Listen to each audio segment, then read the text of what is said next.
Pemerintah kini tengah mempersiapkan langkah untuk menuju masa transisi dari pandemi menjadi endemi. Namun Presiden Joko Widodo menegaskan pergantian status tidak akan dilakukan tergesa-gesa. Halo teman-teman, kembali lagi bersama video Tahu nggak sih? Gimana nih kabar teman-teman hari ini? Semoga selalu sehat dan baik-baik saja dimanapun teman-teman berada ya. Nah, pasti teman-teman sudah pada kepo tentang tahu nggak sih bulan ini kan? Yuk, daripada menunggu lama, langsung saja kita simak video berikut ini. Tahu nggak sih? Coronavirus merupakan keluarga besar virus yang menyebabkan penyakit pada manusia dan hewan. Virus ini dapat menyebabkan penyakit infeksi saluran pernapasan.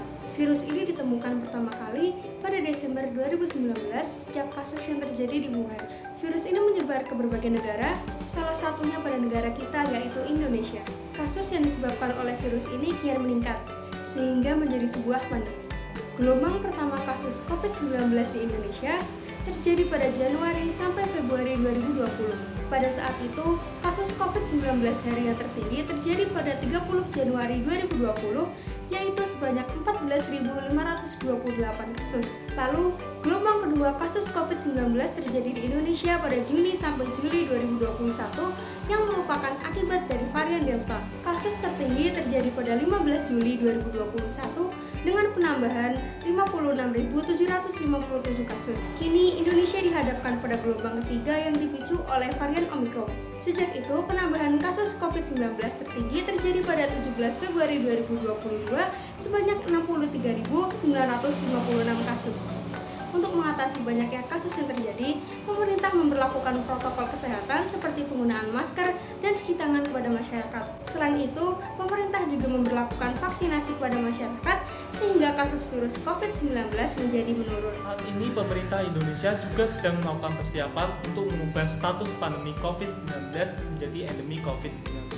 Sebelumnya, Sekretaris Eksekutif 1 KPCPEN, Raden Pardede, mengatakan bahwa kemungkinan status pandemi COVID-19 diubah menjadi endemi COVID-19 akan diumumkan pada kuartal 2 atau kuartal 3 pada tahun ini. Namun, Presiden Joko Widodo meminta agar keputusan untuk wacana tersebut dipertimbangkan dengan hati-hati dan harus melihat 5 aspek, yaitu sains, kesehatan, sosial, budaya, dan ekonomi. Perubahan status ini akan diumumkan langsung oleh Presiden Joko Widodo beserta dengan surat resmi dari Satgas COVID-19.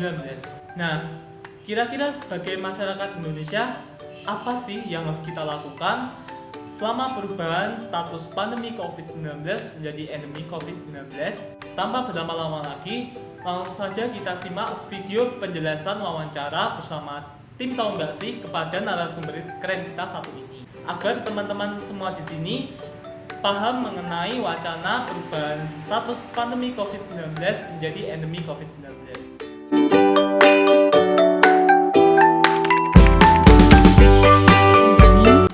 Ada epidemi, ada pandemi. Istilah yang sangat populer sekarang adalah pandemi. Pandemi adalah suatu kasus penyakit yang meningkat secara cepat dan itu meliputi banyak negara, ya, bahkan mungkin seluruh dunia. Seperti halnya pandemi Covid ini. Yang mulanya dari Wuhan, kemudian dengan cepat ya dia menyebar ke seluruh dunia.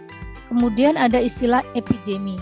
Kalau epidemi itu sudden increase juga, spreading through a large population. Jadi dia melalui juga suatu populasi yang besar, tetapi tidak sampai sangat luas. MERS itu dulu pernah juga terjadi di Timur Tengah. Itu adalah suatu epidemi. Kalau endemi, kuncinya adalah penyebarannya itu lambat, constantly present in population. Dia selalu ada gitu di dalam populasi, ya, atau suatu daerah dengan relatively low spread. Tetapi bukan berarti hilang. Jadi dia ada, tetapi dia konstan seperti itu. Nah, itu contohnya adalah seperti influenza. Karena dia setiap tahun ada nih, kita selalu ketemu gitu, tapi tidak yang menyebar dengan cepat, constantly ada. Itu bedanya. Nah, syarat suatu pandemi menjadi endemi itu harus memenuhi beberapa kriteria. Yang pertama, bahwa laju penularan virusnya sudah kurang dari 1. Dan sekarang memang sudah mulai kelihatan berkurang gitu laju penularan virusnya ini. Kemudian yang kedua, angka positivity rate itu harus kurang dari 5%. positivity rate sendiri adalah bandingan antara jumlah kasus positif COVID dibandingkan dengan jumlah tes yang dilakukan. Nah, itu harus di bawah 5%. Nah, itu syaratnya untuk menjadi endemi.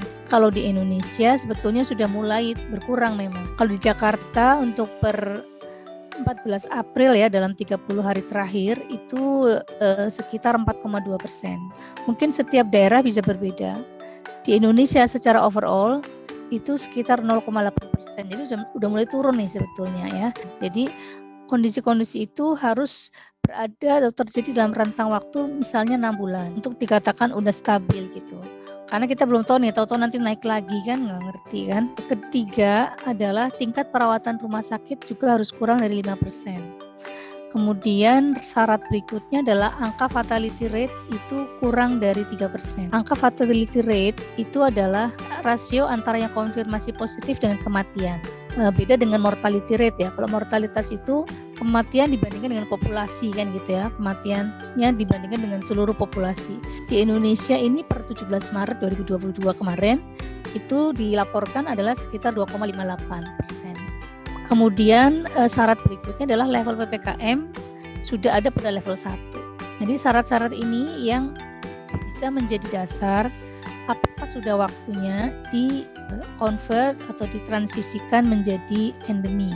Dan itu tadi ya, harus terjadi dalam waktu yang rentang waktu tertentu. Kira-kira 6 bulan bertahan dengan kondisi seperti itu, maka beranilah mungkin nanti pemerintah bisa menetapkan atau transisi menjadi endemi seperti itu. Ya, tentu saja ya. Katakanlah PPKM-nya aja sudah turun.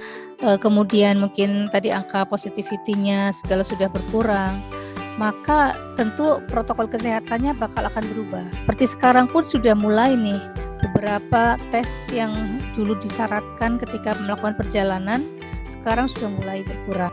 Walaupun tadi ya masih dinamis ya. Jadi karena kondisi darurat itu tadi, maka kadang-kadang sangat dinamis untuk peraturan yang berjalan. Seringkali kemarin aturannya seperti ini, nanti berubah dan sebagainya. Nah, termasuk juga kayak aturan untuk karantina misalnya. Yang dulu misalnya harus 14 hari, kemudian jadi 10 hari, kemudian jadi saya kira itu nanti akan menyesuaikan pastinya. Jadi regulasi atau pengaturan terkait dengan protokol kesehatan pastinya akan berubah. Mungkin nanti kita akan menjadi terbiasa juga untuk beberapa protokol kesehatan. Kita akan melihatlah ke depan seperti apa. Tapi pastinya tidak akan seketat yang masa pandemi. Dampak dari pandemi sendiri kan kita rasakan semua, ya. Mungkin kalian dalam posisi sebagai mahasiswa aja merasakan bagaimana berkurangnya interaksi secara fisik dan sebagainya gitu ya. Sehingga tentu saja pemerintah harus melakukan pengimbangan ya antara aspek kesehatan dan aspek ekonomi, sosial, budaya. Jadi saya kira itu pastinya menjadi alasan pemerintah itu sudah pasti ya. Pemerintah saya kira nggak cuma pemerintah ya, kita semua juga sebetulnya juga sudah cukup tertekan juga terlalu lama dalam kondisi seperti ini ya. Jadi saya kira cuman sekali lagi kebetulan karena kita orang kesehatan, kita mungkin lebih lebih memfokuskan atau menekankan aspek kesehatan, tapi buat orang yang lain udah nggak peduli misalnya gitu ya. Jadi bagaimana menyeimbangkan supaya semuanya tetap bisa berjalan as normal lah gitu ya, supaya tidak tertekan.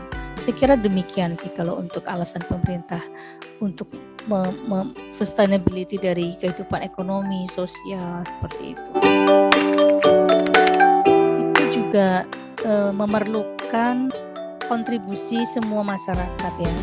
Karena kalau kita kembali kepada kriteria bagaimana suatu pandemi bisa menjadi endemi, itu kan juga pasti akan ada kontribusi dari masyarakat supaya tidak menularkan pada yang lain seperti itu ya. Artinya asal kita ngikutin ya apa yang menjadi program pemerintah dalam hal pengatasan COVID ini, maka itulah yang bisa menjadi kontribusi masyarakat atau apa yang dapat dilakukan masyarakat. Yang nanti ketika itu nanti tercapai, semuanya itu nanti akan mengarah ke tadi kriteria yang yang menjadi kriteria endemi tadi, sehingga dengan itu maka laju penularan virus menjadi kurang. Jadi masyarakat di sini bisa masyarakat sebagai personal atau masyarakat sebagai pimpinan ya di daerah misalnya gitu, ataupun ya masyarakat dengan posisinya masing-masing nanti sebenarnya bisa berkontribusi ya. Masyarakat di sini kan bisa masyarakat entah itu dari RT, RW sampai naik kan itu ya, sebetulnya itu juga termasuk masyarakat akademik ya, kita bisa memberikan edukasi. Jadi sebenarnya banyak sih yang bisa dilakukan oleh masyarakat. Artinya apa? Semuanya ditujukan kepada kriteria untuk menjadi endemi itu yang. Nah, gimana nih teman-teman? Semoga dapat semakin tercerahkan dengan penjelasan dari Prof. Zulis selaku narasumber Tahu Nggak Sih kali ini dengan tema pandemi to endemi. Tetap ingat walaupun ke depan pandemi akan berubah menjadi endemi, namun kita harus tetap menerapkan protokol kesehatan seperti memakai masker dan juga mencuci tangan. Sekian dari kami, sampai jumpa di Tahu Nggak Sih berikutnya.